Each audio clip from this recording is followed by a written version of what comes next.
আসসালামু আলাইকুম। নিশ্চয়ই আল্লাহর রহমতে সবাই ভালো আছেন। আলহামদুলিল্লাহ আমি ভালো আছি। তো এই তো আজকে বাজার নিয়ে আসে। তো আজকের বাজারে যে ফাঙ্গাস মাছ আর মুরগি, যেহেতু আমার ছেলে মেয়ে খাই এগুলা, আসলে মাঝে মাঝে ইচ্ছা করে যে আনবো না, মানে নাই না একটু শাস্তি দিই। তবে আসলে নাই না তো আর পারি না, দেখা গেছে এগুলো না হইলে ওরা কোনোভাবেই ভাত খাইতে চায় না। তো ভাত না খাইলে দেখা গেছে আরও ঝামেলা বেশি, এইটা খাইবো ওইটা খাইবো। আর ফাঙ্গাস মাছটা অনেক বড় ছিল, এই কারণে মানে মাছের পিসগুলো অনেক বড় বড় হয়েছিল। তো মুরগি আর ফাঙ্গাস তো যেগুলো রাখবো এগুলা মানে রান্না করবো, এগুলো রাইখা বাকিগুলা ফ্রোজেন করে রাখবো আর কি। তো বক্সে করে রাখলাম। তো এই দেখেন মাংস কিন্তু বাজার শুরু হয়ে গেছে, আমি কিন্তু এখন রাখবো না, যে পেঁয়াজ কেটে রাখছে মাংস ভাজা পেঁয়াজ আর কাঁচামরিচ সাথে ভাজা, তো ওরা ভাত খাইবো আর কি। আসলে ওরা মাংস রান্না করার চেয়ে ভাজা বেশি পছন্দ করে, আর ভাজা খায়ও। তখন যখন ওদের মানে তরকারি মন মতো হয় না, তখন ফ্রিজ খুলে দেখবো কি আছে। তো মাংস থাকলে কিন্তু কয়েকটা টুকরা ভাইজা দোনো ভাই বোনে খাইয়া নেয়। আসলে তখন আমারও লাগে না, ওগুলা ওরা দুই ভাই বোনে মিলা ভাইজা তারপরে খায় আর কি, নিজেদেরটা নিজেদেরাই করে। কিন্তু আর কিছু মাংস রান্না করবো, যেহেতু বাজদা আছে, তো এখন অল্প করে রান্না করতেছি।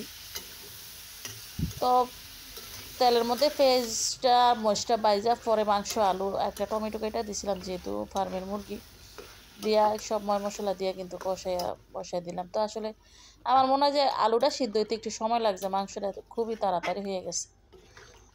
তো এর মধ্যে আবার দেখলাম যে আমার বাবাজান স্কুল থেকে আসছে, মানে আমার ভাইয়ের ছেলে আর কি, আমার নাম দুইটা রাখতে রাখতে আসতেছে। এই যে আমার জন্য ফুল আনছে, এই কারণে ফুল দিয়া যাইতেছে আর কি। তো আসলে আমার বাড়ির উপর দিয়েই যাওয়ার সময় একবার ডাইকা যায়, আসার সময় একবার ডাইকা আসে, মানে যেহেতু আমার বাড়ির উপর দিয়ে যায় স্কুলে।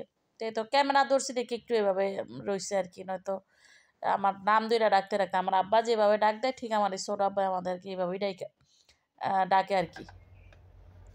আন্টিও বলে না, ফুফু বলে না, নাম দুইটা ডাকে। তো এই তো এই ইলিশ মাছ রান্না করতেছি আবার ছেলে মেয়েদের বাবার জন্য, কারণ উনি আবার ফার্মের মুরগি খায় না। তা আসলে এই সে জ্বালা, ছেলেমেয়েরা যেটা খায় ওইটা ছেলেমেয়ের বাবা খায় না, ছেলেমেয়ের বাবা যেটা খায় ওইটা ছেলেমেয়েরা খায় না। তো একটু বাগে বাগে রান্না করতে হয় আর কি। তো অল্প করে রান্না করতেছি, যেহেতু ইলিশ মাছটা ইদানিং আমারও ভালো লাগে না, এত কাটা যে আমি আরও মনে হয় যে খাইতে অনেক বিরক্ত লাগে। তো সব কিছু মশলা দিয়ে আমি আজকে হাতে মাখাইয়া রান্না করবো, যেহেতু ফ্রিজে কাজ করে এক এক সময় এক এক ফ্রিজের রান্না এক এক রকম দেখি। তো আমার মাঝে মাঝে ইচ্ছা করে আফুদের মতো রান্না করে ট্রাই করতে আর কি, যে আসলে কেমন হয়। তবে আমার কাছে ভালোই লাগে, মানে এক এক সময় এক একভাবে রান্না করি আর কি। আর ইলিশ মাছটা কিন্তু যত মশলা কম দিয়ে রান্না করা যায় মনে হয় যে ততই ভালো আর কি, মানে খাইতে ভালো লাগে। তো ইলিশ মাছ বাজার একসাথ, কষায়া রান্না করার একসাথ, হাতে মাখানো একসাথ, এরপরে তারপরে তো সর্ষে ইলিশ আছে। তো রান্না শেষ। ধন্যবাদ সবাইকে।